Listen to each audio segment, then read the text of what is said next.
ረቡዕ እስከ 9 ዋሉ በ9 ተስማምተው አንድ ሆነው ዓርብ ሊሰቀል ሐሙስ ፋሲካቸው ነው። ዓርብ እንዲሰቀል ተፈራርመው ተለያዩ። ረቡዕን እስከ 9 ዓርብንም እስከ 9 የምንጾምበት መነሻው ይሄ ነው። ሐሙስ ፋሲካቸው ነበረ። ቀኑ እንደደረሰ ጊዜው እንደደረሰ ያውቃል። የኦሪቱ በጋ ፋሲካ ታርዶ በኦሪቱ ሕግና ስርዓት አምልኮታቸውን የሚገልጡበት ካህኑ ተሰብስቦ በጉን አርደው አዘጋጅተው የሚበሉበትና የሚጠጡበት እግዚአብሔርን የሚያመሰግኑበት ጊዜ ነበረ። እሱም እንደ ሕጋቸው እንደ ኦሪቱ ሕግ ባሉን አከበረ። ሐዋርያትን ሰበሰበ። በጋ ፋሲካው ታረደ፣ ተዘጋጀ፣ ምግብ ሆኖ ቀረበ። 12 ሐዋርያት አሉ፣ ይሁዳም አለ። ጌታችን ሲበላ 6ቱ አብረው ይቀመጣሉ፣ 6ቱ አሳላፊ ሆነው እየተመላለሱ ይመገብ ነበር። የዛን ዕለት ግን ሁሉም አንድ ላይ ተቀምጠው የማሳለፉ ተራ የይሁዳ ነበር ይላል። ስለዚህ በጋ ፋሲካውን አዘጋጁለት። ያ በማርቆስ እናት ቤት ተዘጋጀ ይላል። ጽርሐ ኒቆዲሞስም ይላል። እዚህ አዳራሽ ላይ እየተመገቡ ሳለ በፀሐይ ጊዜው ሰዓቱ ደረሰ። የሰው ልጅ በታምራት የሚገለጥበት፣ አዳም ከመከራ የሚድንበት፣ ዲያብሎስ ከሰው ልቡና የሚሰደድበት፣ የሰው ልጅ የሚሞትበትና በፈሪሳውያን በካህናት እጅ ተገርፎ ተሰቅሎ ሕይወቱን ደሙን የሚያፈስበት ጊዜ ደረሰ አላቸው። ደነገጡ። እውነት አልመሰላቸውም። እገሌ ትክዳለህ፣ እገሌ እንድትሆናለህ እያለ እያንዳንዳቸው እየጠቆመ ሲነግራቸው አሰለከ እያሉ አይገባም፣ እንደዚህ እኛ እንደዚህም አንሆንም እያሉ እያስተባበሉ ሲሉ ሰዓቱ ደረሰ። እንግዲህ ከዚያ ላይ በጋ ፋሲካውን ከተመገቡ በኋላ ዘወትር የሚለብሰውን የክብረ ልብሱን አኑሮ የሥራ ልብስ ታጥቆ ውሃውን በጎራስ ቀርቶ ሐዋርያትን በሙሉ እግራቸውን አጠባቸው። የሐዋርያት ጥምቀት ያን ጊዜ ነው። እግራቸውን ሲያጥባቸው ጴጥሮስ አንተ አታጥበኝም ብሎ እምቢ አለ። እኔ ካላጠብኩህ ከኔ እድል ፈንታ የለህም አለው። እንግዲያስ እግሬን ብቻ አይደለም ሰውነቴን በሙሉ ጠበኝ አለው። እግሩን የታጠበ ወዳ ታጽበ ፈጽሞ ነጽቷል አለው። ጴጥሮስ ታጠበ። ጴጥሮስን አብነት አድርገው ሁሉም ታጥበዋል። ይሁዳም ታጥቧል። ስለ ካደ ቀርቶበታል እንጂ። ይሄ 12 ሐዋርያት ነው። የመጀመሪያው ይሄ ነው። ክርስቶስ ማን እንደሚያሰቅለው መቼ እንደሚሰቀል ስላወቀ እያንዳንዳቸው ሀሳባቸውን በሙሉ ስላወቀ ለይሁዳ ምን አለው? ወዳጄ ይለዋል። አርከዬ ወዳጄ ያሰብከውን ፈጥነህ አድርገው። ለምን ያ የሙዳየ ምጽዋት ቁልፍ በእጁ ነበር ይላል። ያ ሙዳየ ምጽዋት የሚሰበሰብበት የፍራንክ እንትን የሳጥኑ ቁልፉ በሱ እጅ ነው። እሱ ነው የሚቆጣጠረው። ከዚያ ከሳጥኑ ከ330 ብር ያገኝ ነበር ይላል። እሱ ቀርቶበት ነበር። አንዲት ሴት በዓለም የምትኖር በዝሙት ስራ ተሰማርታ ስትኖር ብዙ ወርቅ ብር ሰብስባ ነበር ይላል። የክርስቶስን አዳኝነት በዝና እየሰማች ስትኖር ጊዜው ገጠማትና በዚህ ከተማ አለ ሲሉ ሰምታ በ300 ወቄት ወርቅ ለነገስታትና ለነቢያት የሚበረከት ሽቱ ከነጋዴ ገዝታ ወስዳ ለኢየሱስ ክርስቶስ ከስምዖን ቤት ተቀምጦ ሳለ አበረከተችው ይላል። የይሁዳ ጠብ መነሻ ይሄ ነው። ያቺ ሴት ሀብቷ ነው። ምንም በዝሙት ብትኖርም ያን የሰበሰበችውን ገንዘብ በሙሉ ወስዳ ለኢየሱስ ክርስቶስ ስታበረክት እያለቀሰች እያነባች በንባዋ እግሩን አጠበችው ይላል። በዚህ በጠጉሯም የተጎነጎነ ጠጉር ነበራት ይላል። እግሩን ወለወለችው ይላል። ከፍቅሯ ጽናት የተነሳ እሱ የማርያም መልአክ እንደመሆኑ መጠን ሐዘኗን እና ልቅሷን ከልባ መመለሷን ስላወቀ ታርገለኪ ኃጢአትኪ መላ ዘመንሽን የሰራሽው በደል ተፍቆልሻል ብሎ እሷን አክብሮ እንዲያውም ወንጌል በተነገረችበት ሁሉ እቺ ሴት የሰራችው ስራ እንዲነገርላት ብሎ ትእዛዝ ሰጠ። ያ ሽቱ በሱ ላይ አረበረበችው፣ እግሩንም አሸችው። በዚህ ምክንያት ይሁዳ ተቀየመ፣ ተቆጣ ይላል። ይህ ሽቱ እንዴት ተበላሸ? ለብዙ ወቄት ወርቅ ተሽጦ ለነዳያን የሚመጸውት የነበረውን ለአንድ ሰው ብቻ አደረገችው ብሎ ተቆጣ። ነዳያን አስቸግረውት አሳዝነውት አይደለም፣ የገንዘቡ ፍቅር ነው። ከሚገባው ሁሉ 30 ብር ነበረውና ይላል። ያ ስለቀረበት ነው ይላል። ስለዚህ ያን 30 ብር ለማግኘት ክርስቶስን ሽጦ ለሊቃነ ካህናት አሳልፎ ሰጥቶ 30 ብር ከነሱ ለመቀበል የሸጠው። በኋላ የእሱ አካባቢ እንደዚህ ነው፣ የይሁዳ አካባቢ እንደዚህ ነው። ክርስቶስ ግን ውስጡን ስለሚያውቀው ከማዕዱ ላይ ሳሉ ወዳጄ በልብ ያሰብከውን ፈጥነህ አድርገው ጊዜው ደርሷል አለው። ሁሉም ደነገጡ። በዚህ ጊዜ ለሐዋርያት የሰጠውን በረከት ለሱም ሰጥቶት ነበር። እንግዲያስ ወጥ ሲያወጡ ሲመገቡ ይሁዳ በተራ ያወጣ ነብለት፣ ለሁሉም ያወጣላቸዋል። ጌታ ግን ራሱ እያወጣ ነው የሚመገብ የነበረው። ከእናንተ አንዱ ያስይዘኛል አላቸው። በዚህ ጊዜ ተደናገጡና ሁሉም እየተነሱ ጌታ ሆይ ማስዝህን የነኝ እያሉ ሁሉም እየመጡ ከጫማው ሲወድቁ ይሁዳ ተለይቼ በቀር ይታወቅብኛል ብሎ ብድግ ብሎ እንደ ወንድሞቹ ለማስመሰል ማለት ነው መምህር ሆይ የማስዝህን በእውነት እኔ ነኝን ብሎ ሄዶ ጫማው ሰገደ ይላል። አይ እኔ በፈቃዴ የምሞተውን አንተ በግድ አስገድለዋለህ ትላለህ ስለመሰለ አለው። እንግዲያስ ባማኝ ያግኘኝ ብሎ በዚህ ተቆጥቶ ወጥቶ ጨለማ ለብሶ ስጋውን ደሙን ከተቀበለ በኋላ እንዳልተቀበለ ሆኖ ጨለማ ለብሶ መሳሪያ ይዞ ወደ ሊቃነ ካህናት ሄደ።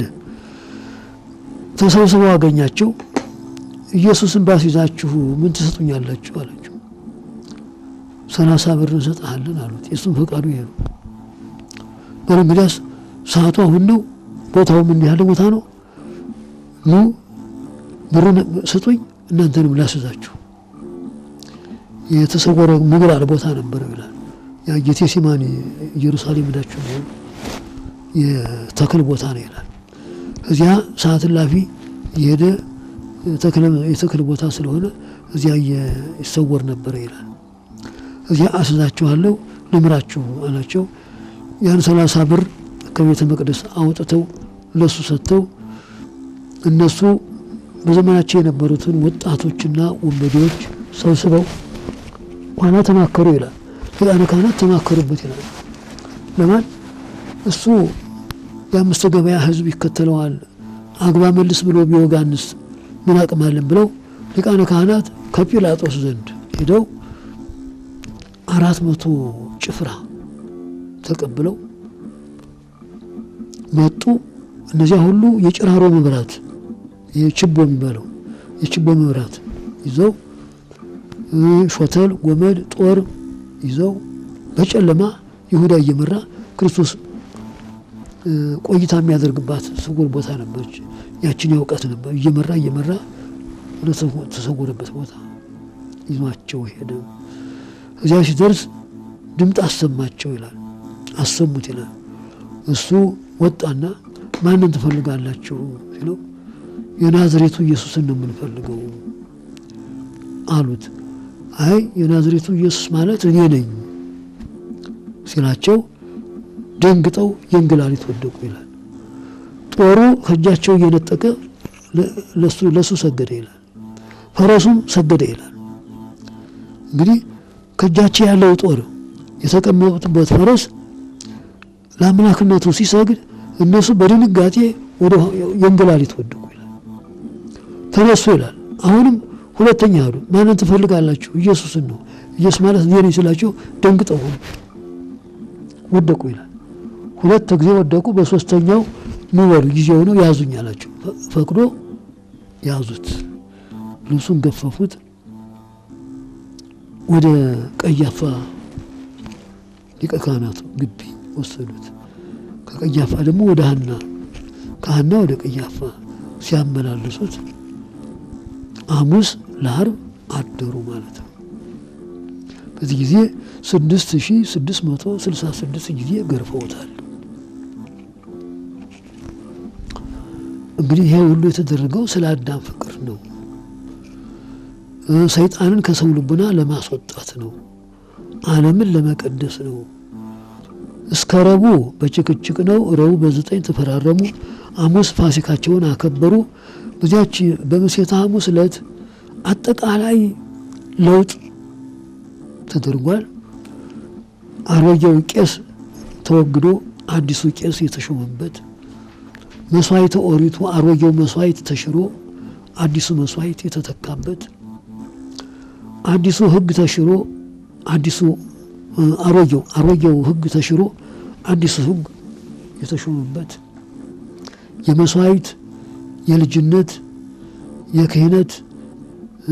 የክህነት የመስዋዕት ለውጥና ሽረት የተደረገ ምሴተ ሐሙስ ነው። ትልቁ የሐዋርያት ጥምቀትም ምሴተ ሐሙስ ነው።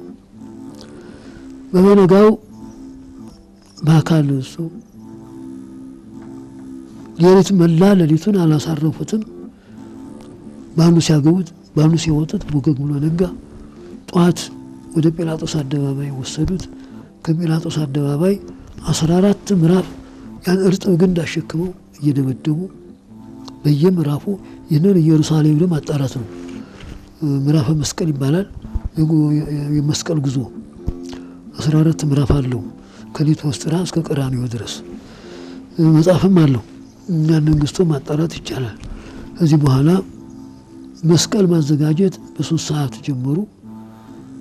ከ3 እስከ 6 ተዘጋጀ። በ6 ሰዓት አዳም በካደበት አዳም ከገነት በወጣበት ሰዓት ክርስቶስ ተሰቀለ። በተሰቀለ ጊዜ የአምላክነቱ ምልክት ፀሐይ ብርሃኑን ሰወረ፣ ጨረቃም ደም ለበሰ፣ ከዋክብትም ረገፉ። ምድር ከምስራቅ እስከ ምዕራብ ከሰሜን እስከ ደቡብ በአራት ማዕዘን ተንቀጠቀጠ። ዓለም ፍጥረት በሙሉ ተተራመሰ፣ ተናጋ ማለት ነው።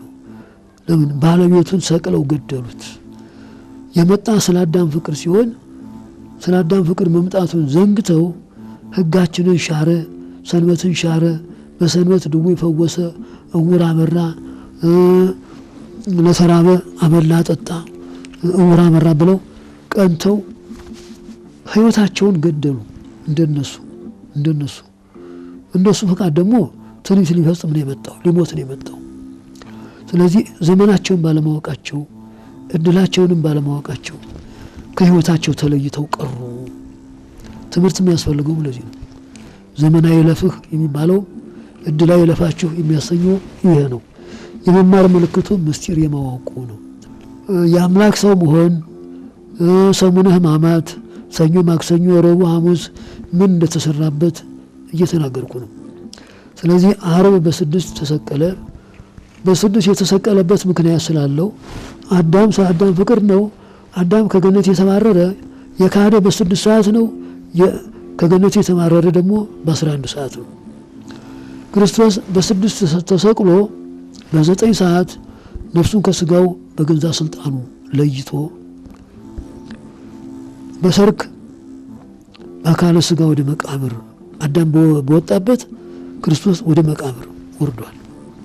በአካለ ስጋ ወደ መቃብር በአካለ ነፍስ ወደ ሲኦል ወርዶ አዳምን ከነ ልጆቹ 5500 ዘመን በዚያ በጨለማው ዓለም በአጋንንት ቁራኝነት ተይዘው ሲሰቃዩ የነበሩትን ወገኖችን በሙሉ ውጡ፣ ከጨለማ ወደ ብርሃን፣ ከሞት ወደ ሕይወት፣ ከሐሳር ወደ ክብር ውጡ ብሎ የሥጋ ዘመዶችን ፍጥረቶቹንም ያወጣ በ11 ሰዓት ነው። በአካለ ስጋ ወደ መቃብር ወረደ፣ በአካለ ነፍስ ወደ ሲኦል ወረደ የምንለው መለኮት ነው። ከስጋም ከነፍስም በተዋህዶ አልተለየም። ሞተ የሚባለው ነፍስ ከስጋ የመለየት ነው እንጂ መለኮት በተዋህዶ ከሁለቱም አለ። ምስጢራችንም ከዚህ ላይ ነው። መለኮት ከስጋም ጋር ተዋህዷል፣ ከነፍስም ጋር ተዋህዷል። መታየት የነፍስ ማዳን የመለኮት ሆኖ ወደ ጨለማው ዓለም እዚያ በሊቃውንት ሃይማኖት አበው ላይ ኤጲፋንዮስ የሚባል ሊቅ አለ። ከእሱ ወደ መጨረሻው አካባቢ መለኮት ወነፍስ ፈጸሙ ምስጢረ ይልልሃል ወይ ተይዞ ለሞት ነፍስና መለኮት በተዋህዶ ወደ ሲኦል ወርደው ምስጢርን ገለጡ። ለሞት ቁራኝነት አልተበገሩም ይላል። ሞትን በጣጠሱት እንደ ሳሙና ቀለጡት ይላል። የሐዋርያት ሥራ ምዕራፍ 2 ቁጥር 21 ላይ ተመልከች። ምዕራፍ 2 ቁጥር 21 ጀምሮ ያለውን። ስለዚህ ጴጥሮስ መስክሯል እና መለኮት ከስጋም ከነፍስም በተዋህዶ በአንድነት ሳለ በአካለ ስጋ ወደ መቃብር ወረደ። ሙስና መቃብርን አጠፋ፣ ፈርሶ በስብሶ መቅረትን። በአካለ ነፍስ ወደ ሲኦል ወረደ። 5500 ዘመን የታሰሩትን ነፍሳት በሙሉ ንውጡ ብሎ ከጨለማ ወደ ብርሃን፣ ከሞት ወደ ሕይወት፣ ከሐሳር ወደ ክብር መለሰ። ዲያብሎስን በመስቀል ላይ ወጋው። ክርስቶስ ሲቸነከር ዲያብሎስ ይሰማዋል አለ። ስለዚህ በመስቀል ተወግቶ ከእያንዳንዱ የሰው ልቡና ተፈንጥሮ ወጣ። ያ ሰላም ለክሙ ብሎ በሲኦል ወርዶ በጨለማው ዓለም ቀኝ እጁን ሲያሳያቸው ቀኝ እጁን ማየት ጥምቀት ሆኗቸው የማነ እዴ የመጣው ክወሙ እኮነቶም ጥምቀት ይላል። ቀኝ እጄን አሳየኋቸው። አዳም እስከዛች ሰዓት ድረስ በሐዘን በሱባኤ ሰዓቷን እየቆጠረ አድናለሁ ብሎ የነበረ ሰዓቱ ደረሰ፣ ቀጠሮም አለፈ፣ ረስቶኝ ሆነ እያለ በሐዘንና በሰቀቀን ላይ ሳለ እንዲሰነበታችሁ አስታረቋችሁ፣ ንውጡ፣ ሰላም ለኩልክሙ። ቄሱ የሚለው በቅዳሴ ጊዜ ክርስቶስን ወክሎ ነው ሰላም ለኩልክሙ የሚለው። ዲያቆኑ አዳምን ወክሎ ነው ተንሶ ለጸሎት የሚለው እና የቅዳሴ ትምህርት ተሰውሮባቸዋል። እናንተ ለሕዝቡም ለካህናቱም ስውር ነው። ተንሶ ለጸሎት ይላል ዲያቆኑ፣ ለጸሎት ተነሱ። ቄሱ ደግሞ ሰላም ለኩልክሙ ይላል። ሰላም ለኩልክሙ ብሎ የተናገረ ክርስቶስ ነው። ተቀባዮቹ ነፍሳት ናቸው ሲኦል ውስጥ ያሉት። 5500 ዘመን ተራርቀው ፍጡርና ፈጣሪ ተለያይቶ ይኖር ነበር። ሰላም ፍቅር አንድነት ለእናንተ ይሁን ሲላቸው አቤቱ ይቅር በለን ሲሉ አዳም ለጸሎት ተነሱ፣ ጊዜው ደርሷል፣ ከሞት ወደ ሕይወት፣ ከጨለማ ወደ ብርሃን፣ ከሐሳር ወደ ክብር የምንወጣበት ጊዜ ደረሰ፣ ለጸሎት ተነሱ አላቸው። እግዚኦ ተሳሃለን ነፍሳት ደግሞ ይቅር በለን እሱ ብርሃነ መለኮቱን ገለጠላቸው ይላል። በዚህ ጊዜ በዲያብሎስ ስልጣን የነበሩት በሙሉ ሙልጭ አድርጎ ከዚያ ጨለማው ዓለም አውጥቶ በሰርክ ወደ ቅድስት ሀገር ገቡ ይላል።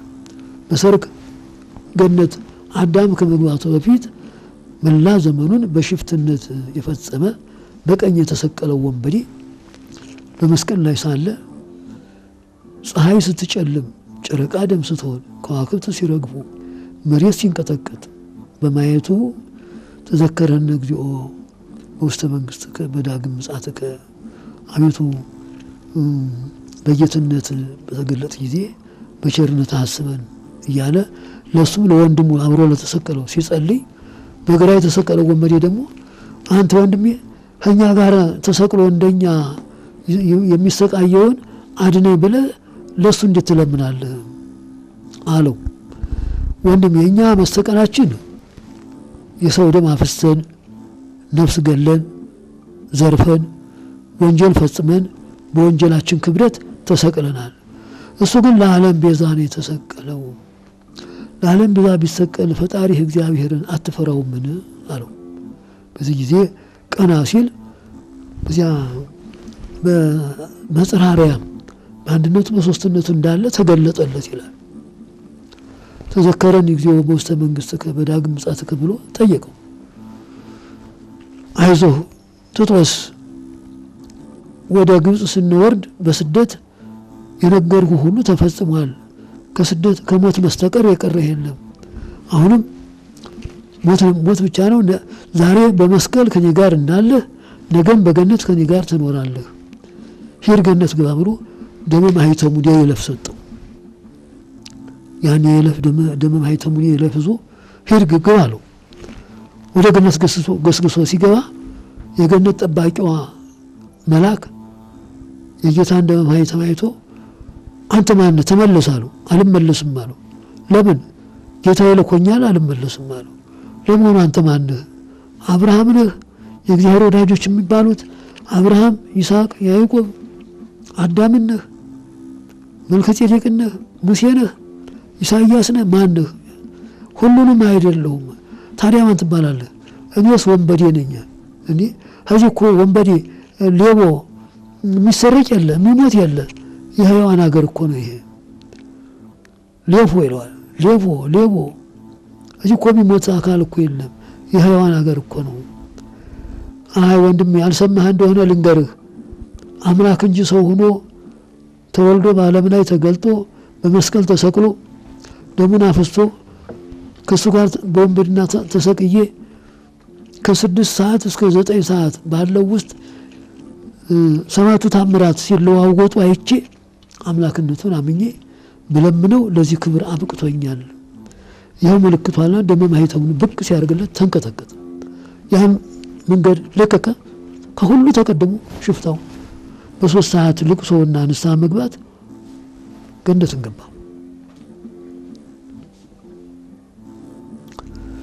ስለዚህ የሰሙነ ሕማማት ጉዞ ይህን ይመስላል። መጨረሻው አዳም ከነ ልጆቹ በሰርክ ከሲኦል ወጥተው በ11 ሰዓት ስብሐት ለእግዚአብሔር መንግሥቶ ዘአውረሰነ ሰማያዊት እያሉ እግዚአብሔርን እያመሰገኑ ገነት ገብተዋል። እንግዲህ ዓርብ ማታ ነው ይሄ። ዓርብ ማታ እኛም ስንሰግድ ሰንበተን ዓርብ ማታ ንሴብሖ ብለን እግዚአብሔርን አመስግነን ኑዛዜ አድርገን እግዚአብሔር ይፍታ እንላለን። ከሰኞ እስከ ዓርብ ፍታት የለም። ቢሞት አይፈታም። መስቀል አይሳለምም። ቢሞትም ቢታመም አይጠየቅም። ልክ እንደ ኦሪቱ የኦሪቱን ሕግ ነው የምናሳየው። ለምን የ5500 ዘመን መከራ ምን ያህል ክብደት እንደነበረው ትውልድ እንዳይረሳው ከዚያ ሁሉ ችግር እንዳዳነን አባት ልጁን ልጅ አባቱን አጥቦ ገንዞ አይቀብርም ነበር። አስከሬን የዳሰሰ መቃብር ያፈለሰ ርኩስ እስከ ሰርክ ትላለች ኦሪት። ዛሬ ሁሉ የለም። የሞተ ወገናችን ቢሞት አጥበን ገንዘን ስመን ሸኝተን ቀብረን እንመለሳለን። ቀድሞ ግን የሁሉ አልነበረም። ሴትም ሆነ ወንድ፣ ገዥም ሆነ ተገዥ፣ ካህንም ሆነ ነቢይ 40 ቀን በሙሉ ተጣጥሮ የራሱን መቃብር ራሱ ቆፍሮ ዲያብሎስ አይኑን አፍጦ ጥርሱን አግጦ ይታየዋል፣ ይደነግጣል። በመጨረሻ በድንጋጤው ነፍሱ ከስጋው ይለያል፣ ደም ይደርቃል። እሱ ተቆራኝቶ ገሃነም እዟት ይወርድ ነበር። ዛሬ በህይወትም ሳለን እየተመካከርን ኃጢአትን ብንሰራ ንስሐ ገብተን ተለቃልቀን ስጋውን ደሙን ተቀብለን በስጋው በደሙ ምክንያት መንፈስ ቅዱስን አግኝተን ከክብር ላይ ክብር አግኝተን በህይወት እንኖራለን። ስንሞትም አጥበው ገንዘው ፈተው መቃብራችን ሁሉ ተባርኮ በክብር እንቀበራለን። ይሄ መቆያ ነው። ኋላ በትንሣኤ ብርሃን ለብሰን ብርሃን ተጎናጽፈን እሱ እንደተነሳ እሱን ተከትለን እሱ ከገባበት ገነት መንግሥተ ሰማያት እንገባለን ብለን እናምናለን። ትምህርታችን ይሄ ነው።